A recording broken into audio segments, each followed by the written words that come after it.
बिस्मिल्लाहिर्रहमानिर्रहीम। अस्सलाम वालेकुम my all dear sister and brother, welcome to my उमेस्मान यूट्यूब चैनल। ओवरवेट आजकल एक ऐसा मसला बन चुका है, एक ऐसी प्रॉब्लम बन चुका है जिसमें हर तीसरा चौथा पर्सन मुब्तला है। ओवरवेट बाज़ाते खुद ना सिर्फ एक बड़ी बीमारी है बल्कि बहुत सी बीमारियों की माँ है। इसे बहुत सी बीमारियों की रीज़न भी कहा जाता है। अक्सर बीमारियाँ ओवरवेट की वजह से जन्म लेती हैं। अगर वेट ओवर होना शुरू हो जाए तो इससे बीमारियाँ भी जन्म लेना शुरू हो जाती हैं।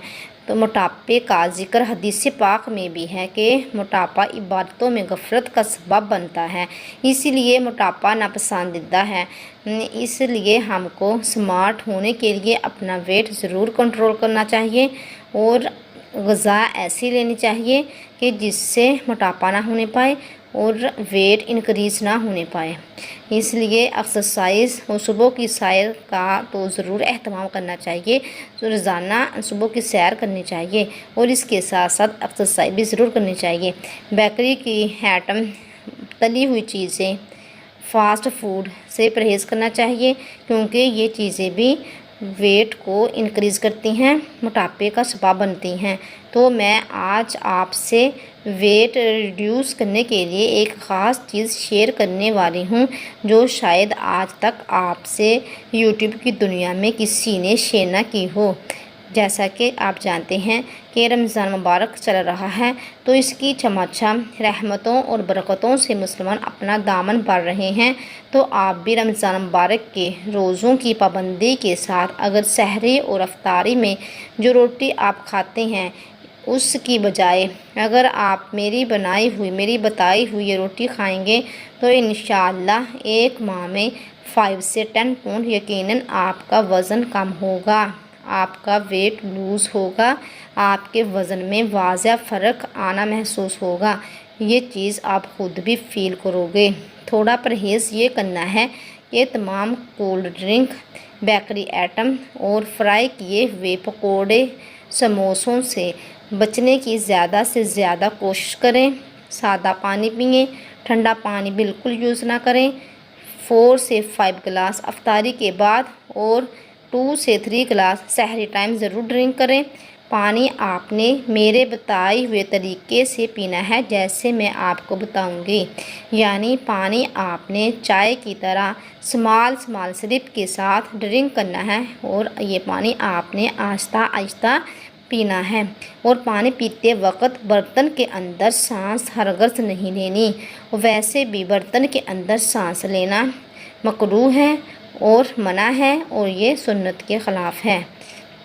इस तरीके से पानी पिएं और साथ ये रोटी खाएं। ये ख़ास रमज़ान के लिए ही नहीं, रमज़ान के बाद भी अगर कोई इस तरकीब से पानी पिए और बताए हुई चीज़ों के इस्तेमाल करेंगे तो इंशाअल्लाह शर्तिया 5 से 10 पाउंड वज़न कम होगा, यानी आपका वेट लॉस होना शुरू हो जाएगा, आपके वज़न में कमी आएगी। तो चलिए मैं आपको रोटी बनाना सिखाती हूँ। तो आपने 1 कप चोकर, हाफ़ कप जौ का आटा लेना है, 1 कप चोकर और हाफ़ कप जौ का आटा लेना है और इसमें 1 टीस्पून छोटा चम्मच सिरका ऐड करना है।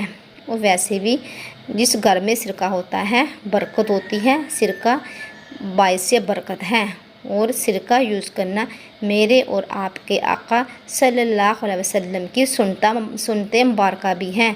और इसके अलावा सौंफ, अजवाइन, ज़ीरा, कलौंजी, मेथी दाना, कड़ी पत्ता, खुश्क पुदीना, तमाम चीज़ें 30 ग्राम और बरक सना मक्की 10 ग्राम। ये तमाम चीज़ें आप अच्छी तरह साफ़ करके इनको बारीक पाउडर बनाकर किसी जार में महफूज कर दें।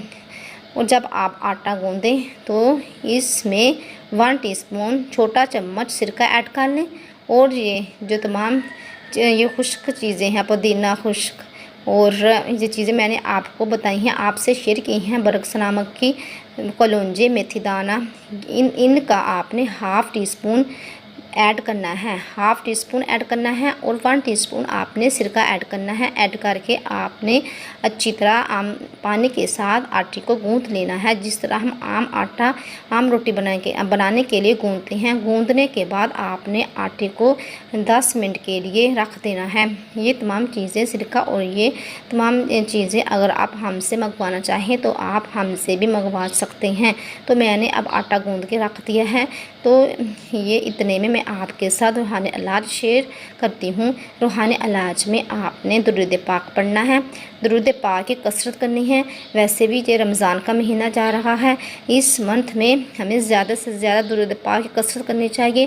दुरूद पाक पढ़ें और पढ़ने के बाद अपने लिए दुआ करें और मुल्क पाकिस्तान के लिए दुआ करें और अहले इस्लाम के लिए दुआ करें कि इस पाकिस्तान से कोरोना वायरस का ख़ात्मा हो जाए। इस ख़तरनाक वबा से अल्लाह ताला हर किसी को महफूज रखे, अपने हिफ्ज़ ईमान में रखे। अब आटा तैयार हो चुका है। अब मैं आपको रोटी बना के दिखाती हूँ। ये रोटी आप इजीली बना सकते हैं। ये रोटी बनाना ज़्यादा मुश्किल नहीं है, आम रोटी की तरह ये रोटी भी इजीली बन जाएगी। आपने ये रोटी बना लेनी है, ये इजीली बन गई है। जिस तरह हम आम रोटी बनाते हैं गंदम के आटे की, इस तरह ये भी इजीली बन गई है। ये कुछ स्मॉल बनी है क्योंकि मैंने ये पेड़ा छोटा लिया है, इसलिए ये रोटी भी छोटी बनी है। अगर आप ज़्यादा बड़ी बनाना चाहते हैं तो आप ज़्यादा बड़ा पेड़ा लें, ज़्यादा आटा लें तो रोटी बड़ी बनेगी। इसमें कोई डिफ़िकल्टी नहीं है, आप इसे ईज़िली बना सकते हैं। ये देखो रोटी तैयार हो चुकी है। अब ये तैयार हो गया हम रोटी की तरह। ये देखो अब ये रोटी बन चुकी है, आम रोटी की तरह ये रोटी तैयार हो गई है। ये देखो देखने में कितनी प्यारी लग रही है, इसकी शेप भी आम रोटी जैसी है और ये खाने में भी इंशाल्लाह टेस्टी होगी। आप इसे ज़रूर ट्राई कीजिएगा, ज़रूर एक बार इस्तेमाल कर देखें। तो अगर आपने ये मेरी बनाई हुई रोटी अगर आप भी इसे ट्राई करें, अगर आपको पसंद आए तो मुझे कमेंट करके बताइएगा कि आपको ये रोटी कैसी लगी। तो ये खाने में इंशाल्लाह ज़रूर टेस्टी होगी। तो इस तरह लास्ट में मेरी आपसे छोटी सी रिक्वेस्ट है कि मेरी इस वीडियो को इस तरह छोड़कर मत जाइएगा। मेरी वीडियो को लाइक भी कीजिएगा और मेरे चैनल को सब्सक्राइब भी कीजिएगा और बेल आइकॉन को प्रेस भी कीजिएगा। मिलते हैं नेक्स्ट वीडियो में। अपना ख्याल रखना। अल्लाह हाफिज़।